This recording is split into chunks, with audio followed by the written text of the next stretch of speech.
നമസ്കാരം ചേട്ടാ, നമസ്കാരം. നമസ്കാരം. നമുക്ക് ഇപ്പോൾ നാം കേൾക്കുന്ന റാഗിംഗ് വിഷയങ്ങൾ, കോട്ടയത്തെ നഴ്സിംഗ് കോളേജിലെ വിദ്യാർത്ഥികൾ റാഗിങ്ങിലേക്കും ഇങ്ങനെ അതിക്രൂരമായി തങ്ങളുടെ ജൂനിയേഴ്സിനെ പീഡിപ്പിക്കുന്നത് ഒരു വീഡിയോ ശകലം ഉണ്ടായതിന്റെ ഒരു തെളിവ് കൊണ്ട് മാത്രമാണ് പുറത്തു വന്നത്. ഇവിടെ സിദ്ധാർത്ഥന്റെ പിതാവായ താങ്കളുടെ കുടുംബത്തിന് ഉണ്ടായ തീരാനഷ്ടം നമുക്കൊരിക്കലും മറക്കാൻ കഴിയും. അപ്പോ നമുക്കിതിൽ ഒറ്റ ചോദ്യമേ ചോദിക്കാനുള്ളൂ. താങ്കളുടെ മകനെ ഇത്തരത്തിൽ ഒരു കൂട്ടം വിദ്യാർത്ഥികൾ റാഗിങ്ങിലൂടെ ആ കുട്ടിയുടെ ജീവിതം തകർത്തെറിയുമ്പോൾ അത് അത്തരം അനുഭവത്തിൽ നിന്നുണ്ടായ ഒരു പാഠം ഇവിടുത്തെ സമൂഹം ഉൾക്കൊണ്ടിട്ടില്ല, അല്ലെങ്കിൽ അതിലൊരു പേടി അവർക്കുണ്ടായില്ല എന്നുള്ളതിന്റെ തെളിവ് തന്നെയല്ലേ വീണ്ടും ഇതിവിടെ ആവർത്തിക്കുന്നത്? എന്ത് തോന്നുന്നു സിദ്ധാർത്ഥന്റെ പിതാവായ താങ്കൾക്ക്? എന്താ പറയാനുള്ളത്?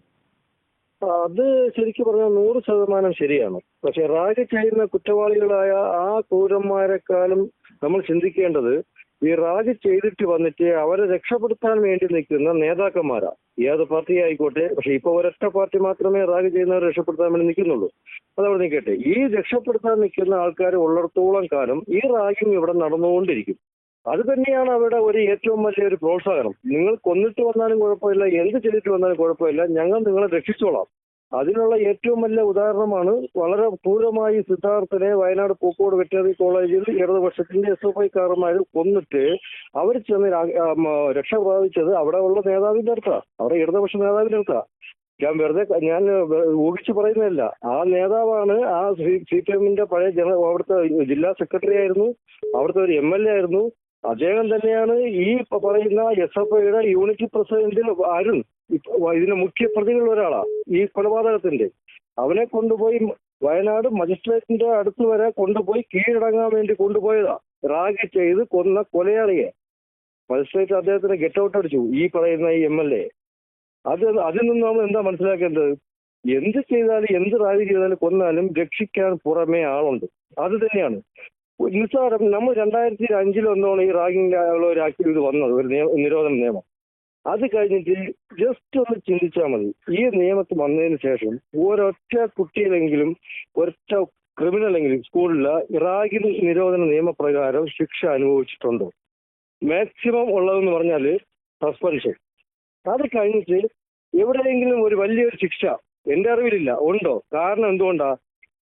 കുട്ടികളാണ് കുറ്റവാളികൾക്ക്, അല്ലെങ്കിൽ വിദ്യാർത്ഥികളാണ്, അവർക്ക് അതിനെ പരിഗണന കൊടുക്കണം. വിദ്യാർത്ഥികൾ നാളത്തെ പൗരനാണ്. കുറ്റവാളികളായ വിദ്യാർത്ഥികൾ നാളത്തെ പൗരനാണെന്ന്. അപ്പൊ അവിടെ ശിക്ഷ അനുഭവം, അവിടുത്തെ ഈ കുറ്റം ഈ അനുഭവിച്ച ഇപ്പൊ ഏറ്റുവാങ്ങിയ, അല്ലെങ്കിൽ ക്രൂരവാദം ഏറ്റുവാങ്ങിയ വിദ്യാർത്ഥികൾക്ക് മാനസിക പരിഗണനയില്ല. അവരെ വീട്ടുകാരെ ദുഃഖം നോക്കണ്ട, ഒന്നും നോക്കണ്ട. കുറ്റവാളികള് അവര് വിദ്യാർത്ഥികളാണ്, അവരെ മാനസിക പരിഗണന വെച്ച് അവരെ എക്സാം എഴുതണം, അവരെ പഠിക്കാൻ അനുവദിക്കണം. അവർ നാളത്തെ പൗരനാണെന്നാ പറയുന്നത്. ഈ കൊല ചെയ്ത് കഴിഞ്ഞാൽ, അല്ലെങ്കിൽ ഒന്നു കഴിഞ്ഞാൽ ഈ വിദ്യാർത്ഥി നോക്കില്ല, അല്ലെങ്കിൽ മരണപ്പെട്ടു പോയ വിദ്യാർത്ഥിക്ക് നാളത്തെ പൗരനല്ല.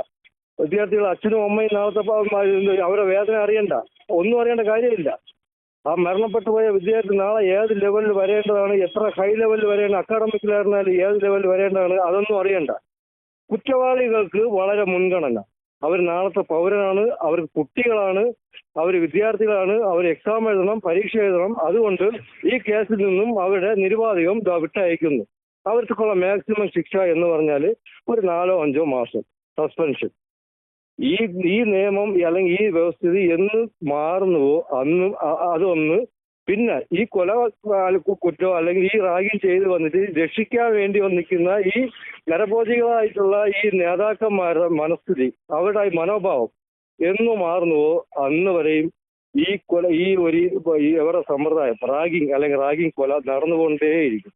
ഇല്ലെങ്കിൽ ചെയ്യേണ്ടത് LKG UKG മുതൽ വരുന്ന പാരന്റ്സ് ടീച്ചർ അസോസിയേഷൻ, അവർ മുഖാന്തരം പൊതുജനങ്ങൾ അവർ ഒരു മുൻകൈ എടുക്കണം.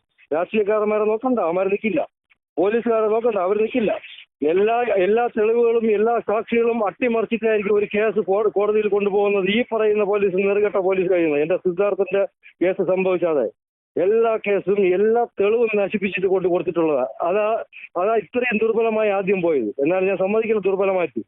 അതുകൊണ്ട് ഇനി ഒരു കാരണവശാലും ഈ രാഷ്ട്രീയക്കാരന്മാരെയോ ഈ പോലീസുകാരന്മാരെയോ ഒരു സംഘടനയോ നോക്കിയിട്ട് കാര്യമില്ല.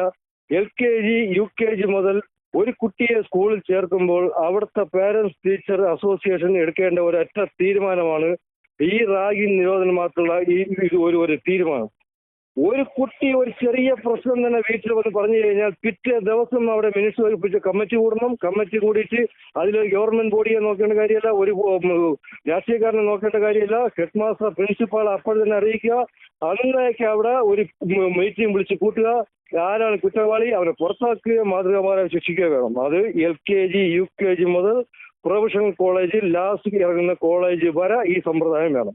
അതിൽ പൊതുജനങ്ങൾ ഇറങ്ങിയേ പറ്റുള്ളൂ. ഇറങ്ങിയില്ല എന്നുണ്ടെങ്കിൽ വോട്ട് നേടാൻ വേണ്ടിയിട്ടുള്ള ഈ രാഷ്ട്രീയക്കാരന്മാര് ഈ കുട്ടി സഖാക്കളെ ഉണ്ടാക്കാൻ വേണ്ടിയിട്ട് അല്ലെങ്കിൽ കുട്ടി നേതാക്കളെ ഉണ്ടാക്കാൻ വേണ്ടിയിട്ട് മയക്കുമരുന്നും കാര്യങ്ങളും കൊടുത്തിട്ട് ഇതുപോലുള്ള റാഗിങ് ചെയ്തുകൊണ്ടിരിക്കും. പോലീസുകാരന്മാരെ അറിഞ്ഞാലും ശരി, നീതിന്യായമാർക്ക് അവർക്ക് കാശ് വേണം. ജാമ്യത്തിലാക്കാൻ വേണ്ടിയിട്ട് അവർ പോവും. അവർ വക്കീലിൻ്റെ അടുത്ത് പോകും, ജാമ്യം കൊടുക്കും, ജാമ്യം വാങ്ങിക്കൊടുക്കും. അത് അവരുടെ ജോലിയാണ്. അത് കുറ്റമായിട്ട് കാര്യമില്ല. പോലീസുകാരനെ അവൻ്റെ റെക്കമെൻഡേഷൻ ഒരു രാഷ്ട്രീയക്കാരനെ ഒരു പുള്ളി വന്നു കഴിഞ്ഞാൽ അവൻ്റെ ആൾക്കാരെ രക്ഷപ്പെടുത്തിക്കൊണ്ട് പോകണം. അത് അവനെ കുറ്റം പറഞ്ഞിട്ട് കാര്യമില്ല, ഇല്ലെങ്കിൽ അവൻ്റെ പണി തിരക്കും. ഇത് ഇവിടുത്തെ സമ്പ്രദായമാണ്.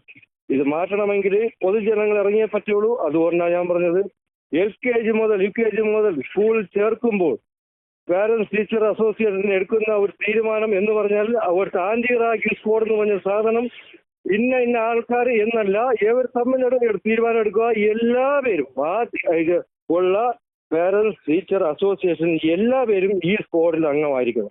ഇത് എൻ്റെ ഒരു അഭിപ്രായമല്ല, അതിന് ആഗ്രഹമാണ്. എൻ്റെ അഭിപ്രായം പറഞ്ഞു കഴിഞ്ഞാൽ ചിലപ്പോൾ അഭിപ്രായത്തിൽ ഒരുപാട് തെറ്റുവ്യത്യാസമുണ്ടാവും. ഇതെൻ്റെ ഒരു ആഗ്രഹം. ഇത് എന്നേക്കുമായി നിർത്താൻ പറ്റുമോ എന്നുള്ളത്.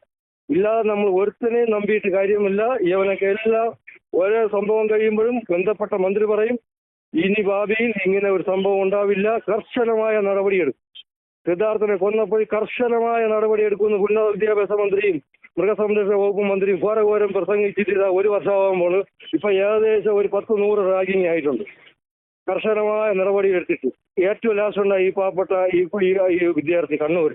അവിടെ നിന്നാണ് ഇപ്പൊ ആരോഗ്യമന്ത്രി പറഞ്ഞിട്ടുണ്ട് കർശനമായ നടപടി എടുക്കുമെന്ന്. പറഞ്ഞു കഴിഞ്ഞാൽ വിശ്വസിച്ചേ പറ്റുള്ളൂ. പിന്നെ ഇവിടെയൊക്കെ വാക്കുകൾ കേട്ടങ്ങ് പോവുക. ഞാൻ പറഞ്ഞത് എന്റെ ഒരു ആഗ്രഹമാണ്. നടക്കുന്നെങ്കിൽ നടക്കട്ടെ. താങ്കൾക്ക് അതിനെ കുറിച്ച് എന്തെങ്കിലും ചെയ്യാൻ പറ്റുന്നെങ്കിൽ, അങ്ങേക്ക് എന്തെങ്കിലും പ്രവർത്തിക്കാൻ പറ്റുന്നുണ്ടെങ്കിൽ അത് പ്രവർത്തിച്ച് കാണിക്കുക. അല്ലെങ്കിൽ എന്റെ അഭിപ്രായം തെറ്റാണെന്നുണ്ടെങ്കിൽ ധൈര്യമായി പറയാ ഇത് വർക്കൗട്ട് അല്ല എന്ന്. വിദ്യാർത്ഥികളെ ഞാൻ ഇടയ്ക്കെന്ന് പറഞ്ഞത് കോട്ടയത്തെ നഴ്സിംഗ് വിദ്യാർത്ഥികളുടെതാണ് ഈ അവസാന ഉദാഹരണം പറഞ്ഞിരിക്കുന്നത്. എന്നാൽ ആരോഗ്യമന്ത്രി പറഞ്ഞിരിക്കുന്നത് കർശന നടപടി എന്നൊക്കെയാണ്. കർശന നടപടി എന്ന് നിരവധി നാം കേട്ടിട്ടുണ്ട്. അപ്പോൾ ഏതായാലും സിദ്ധാർത്ഥന്റെ പിതാവിനോട് ഈ ഒരു കാര്യം നമുക്ക് ചോദിക്കേണ്ടി വരുന്നതിൽ ശരിക്കും വിഷമമുണ്ട്. മകൻ നഷ്ടപ്പെട്ട ഒരു അച്ഛനോട് വീണ്ടും ആ പഴയ ഓർമ്മകളിലേക്ക് കൊണ്ടുപോയി അത്തരം ചോദ്യങ്ങൾ ചോദിച്ചതിൽ താങ്കൾ നമ്മോട് ക്ഷമിക്കുക.